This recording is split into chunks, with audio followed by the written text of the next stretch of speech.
Hi ಸ್ನೇಹಿತರೆ, ನಮಸ್ಕಾರ. ಎಲ್ಲ ವಿಸ್ಮಯ ಚಾನಲ್ಗೆ ಸ್ವಾಗತ. ನಾನು ನಿಮ್ಮ ಪ್ರಸನ್ನ ಗೌಡ. ಎಲ್ಲರಿಗೂ ವರಮಹಾಲಕ್ಷ್ಮಿ ಹಬ್ಬದ ಶುಭಾಶಯಗಳು. ಆ ವರಮಹಾಲಕ್ಷ್ಮಿ ಎಲ್ಲರಿಗೂ ಹಣ, ಐಶ್ವರ್ಯ, ಆರೋಗ್ಯ, ಆಯಸ್ಸು, ನೆಮ್ಮದಿ ಕೊಟ್ಟು ಕಾಪಾಡಲಿ. ಸ್ನೇಹಿತರೆ, ನಿಮಗೆ ತಿಳಿದಿರಲಿ ಸ್ನೇಹಿತರೆ, ಎಲ್ಲರೂ ಮಾಡ್ತಕ್ಕಂಥ ಒಂದು ತಪ್ಪಿದೆ. ಆ ತಪ್ಪು ಪದೇ ಪದೇ ಮಾಡಬೇಡಿ. ಮಹಾಲಕ್ಷ್ಮಿ ಅಂದರೆ ನೆನಪಾಗೋದು ನಮಗೆ ಏನು? ಧನ ಧಾನ್ಯ ಅಂದರೆ ಐಶ್ವರ್ಯ, ಹಣ, ಕಾಸು ಅಂತೀವಲ್ಲ ಅದು. ಆ ಕಾಸನ್ನು ಕೊಡ್ತಕ್ಕಂಥದ್ದು, ಕೊಡುವ ಸಂಕೇತ ಯಾರು? ಮಹಾಲಕ್ಷ್ಮಿ ಆಗಿರ್ತಾಳೆ. ಆ ಮಹಾಲಕ್ಷ್ಮಿಯಿಂದಲೇ ನಾವು ಹಣಕಾಸು ವೃದ್ಧಿ ಆಗಲಿ ಅಂತ ನಾವು ಕೇಳ್ಕೊಳ್ಳೋಕ್ಕೋಸ್ಕರನೇ ವರಮಹಾಲಕ್ಷ್ಮಿ ಹಬ್ಬನ ಆಚರಣೆ ನಾವು ಚೆನ್ನಾಗಿ ಮಾಡ್ತೀವಿ.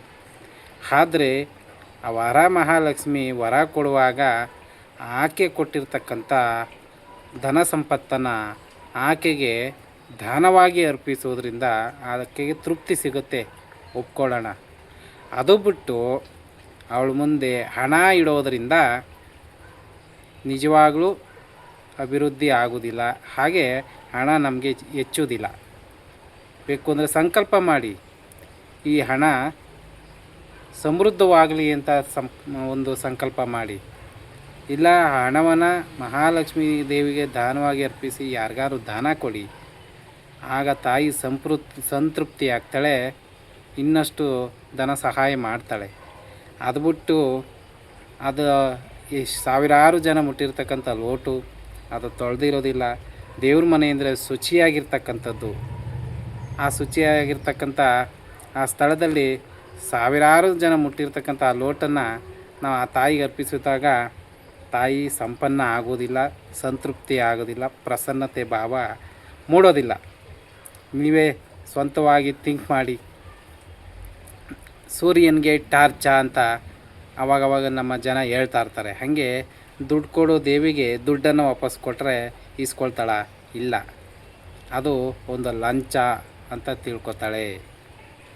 ನಾನು ಕೊಟ್ಟಿದ್ದನ್ನು ನನಗೆ ವಾಪಸ್ ಕೊಡ್ಕೊತವ್ರಲ್ಲ ಅಂತ ಅದನ್ನು ವಾಪಸ್ ಕಿತ್ಕೊಳ್ಳಬಹುದು.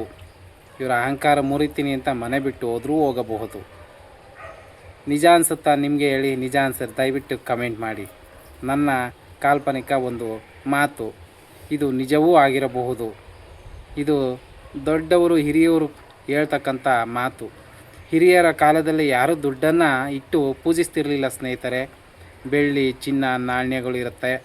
ಅವುಗಳನ್ನ ಇಟ್ಟು ತನಗೆ ಇಚ್ಛೆ ಆದ ಒಂದು ಪ್ರಸಾದ ನೈವೇದ್ಯಗಳನ್ನ ಇಟ್ಟು ಆ ತಾಯಿ ಆಶೀರ್ವಾದ ಪಡಿತಕ್ಕಂಥ ಹಾಗೂ ತಾಯಿ ಗುಡಿಗೆ ಹೋಗ್ತಕ್ಕಂಥ ಆ ಸಂದರ್ಭ ಅವಾಗಿತ್ತು. ಈಗ ಅದು ಬೆಳಕಿನಿಂದ ಕತ್ತಲೆಗೋಗಿ ಈ ಮನುಷ್ಯ ಅತಿ ಬುದ್ಧಿವಂತಿಕೆ ಆದಷ್ಟು ಲಕ್ಷ್ಮಿನ ದುಡ್ಡು ಕೊಡಿ ದೇವಿ, ಅದಕ್ಕೆ ದುಡ್ಡು ಇಡೋಣ ಅನ್ನೋ ಥರನೇ ಮಾಡ್ತಾವ್ರೆ. ಗುರುವಾರ ಗುರುಗಳು, ಶುಕ್ರವಾರ ಲಕ್ಷ್ಮಿನೇ ಮಾಡಬೇಕು, ಸೋಮವಾರ ಶಿವನೇ ಮಾಡಬೇಕು ಅನ್ನೋ ಥರ ಒಂದು ಫಿಕ್ಸ್ ಮಾಡ್ಕೊಬಿಟ್ಟಿದ್ದಾರೆ ದಿನಗಳನ್ನ, ದೇವತೆಗಳನ್ನ. ದಯವಿಟ್ಟು ಆ ಥರ ಆಚರಣೆ ಮಾಡಬೇಡಿ. ಸರ್ವ ದೇವತೆಗಳು ಸಮಾನಾರೇ ಆಗಿರ್ತಾರೆ. ಎಲ್ಲರೂ ಒಳ್ಳೇದು ಮಾಡೋದೇ ಮಾಡ್ತಾ ಇರ್ತಾರೆ. ಪ್ರತಿ ನಿಮಿಷ, ಪ್ರತಿ ಸೆಕೆಂಡಲ್ಲೂ ಕೂಡ ಅವರು ನಮ್ಮನ್ನು ಕಾಪಾಡ್ತಾ ಇರ್ತಾರೆ. ಅವರಿಗೆ ಯಾವುದು ಅವಶ್ಯಕತೆಯೋ ಅದನ್ನು ಇಟ್ಟು ಪೂಜೆ ಮಾಡಿ. ಗ್ರ್ಯಾಂಡಾಗಿ ಮಾಡಬೇಕಾ? ಆ ತಾಯಿ ಮುಂದೆ ನಿಮ್ಮ ಮನೇಲಿ ಫೋಟೋ ಇದೆಯಾ? ಫೋಟೋ ಮುಂದೆ ಆ ಒಂದು ಫೋಟೋಗೆ ಒಂದು ಸೀರೆ ಹೊದಿಸಿ, ಅದ್ರ ಜೊತೆಗೆ ಅರಿಶಿಣ, ಕುಂಕುಮ, ಹೂವು, ಬಳೆ, ಒಂದು ಸೀರೆ ಇಟ್ಟು, ನೈವೇದ್ಯ ಇಟ್ಟು, ಬೆಳ್ಳಿ ನಾಣ್ಯಗಳು, ಚಿನ್ನದ ನಾಣ್ಯಗಳು ಇಟ್ಟು ಪೂಜೆ ಮಾಡಿ. ಆಗ ಖಂಡಿತವಾಗಿ ಒಲಿತಾಳೆ.